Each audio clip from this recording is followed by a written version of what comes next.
வணக்கம். Evening snacks வெங்காய போண்டா. அதுக்கு 4 பெரிய வெங்காயத்தை கட் பண்ணி வச்சுருக்கிறேன் நீல வாக்கில்.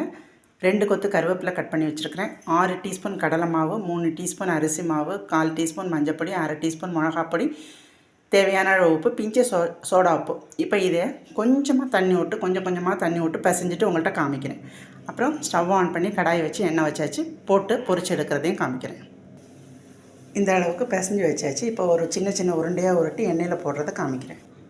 கொஞ்சமாக தண்ணி தெளித்து பிசைஞ்சிட்டு இப்படி பால்ஸ் உருண்டையாக பிடிச்சி வச்சுக்கோங்க. இப்போ எண்ணெயில் போடுறத இப்போ எண்ணெயில் போட்டு சிம்மில் போட்டே பொரிங்க. உள்ளது நல்லா வேகும், நல்லா முறுமுறுன்னு வரும்.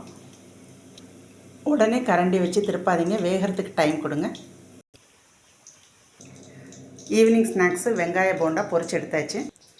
இந்த ரெசிபி பிடிச்சா நீங்களும் இதே மாதிரி செஞ்சு சாப்பிட்டு டேஸ்ட் பண்ணுங்கள். இந்த வீடியோ பிடிச்சா லைக் பண்ணுங்கள், ஷேர் பண்ணுங்கள், சப்ஸ்கிரைப் பண்ணுங்கள். நன்றி.